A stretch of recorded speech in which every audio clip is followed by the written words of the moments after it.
Nonostante le buone notizie da Roma con l'approvazione dell'emendamento a firma Capodicasa Iacono alla legge di stabilità che garantisce la proroga di un altro anno ai contratti dei precari siciliani, l'esercito dei non stabilizzati della provincia di Agrigento oggi è sceso in strada a manifestare. Che significa essere precari?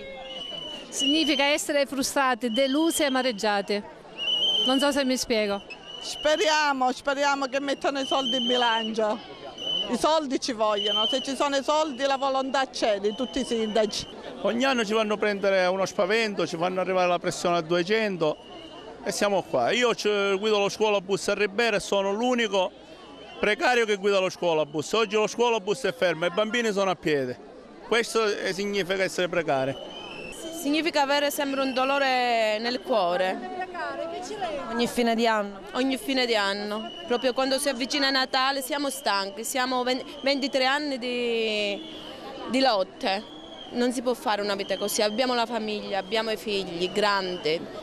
Una protesta che è partita da Piazza Cavour fino alla prefettura, a cui hanno aderito tutti i sindaci della provincia e i sindacati. I precari vivono malissimo e siccome oramai sono arrivati sia dal punto di vista economico sia dal punto di vista psicologico, ovviamente vogliamo assolutamente che questo problema venga risolto immediatamente, perché adesso dobbiamo battere il ferro finché è caldo. Abbiamo questo ulteriore anno di tempo perché si possa provvedere a stabilizzare il maggior numero possibile, ovviamente. Noi ovviamente miriamo a stabilizzarli completamente tutti quanti, però ovviamente sappiamo che ci sono situazioni economiche che dobbiamo superare sia con l'aiuto del governo regionale al quale chiediamo la storicizzazione della spesa e sia con l'intervento del governo nazionale. Dopo 25 anni la proroga non è più sufficiente, non possiamo programmare il nostro futuro ma soprattutto non possiamo programmare il futuro dei nostri figli.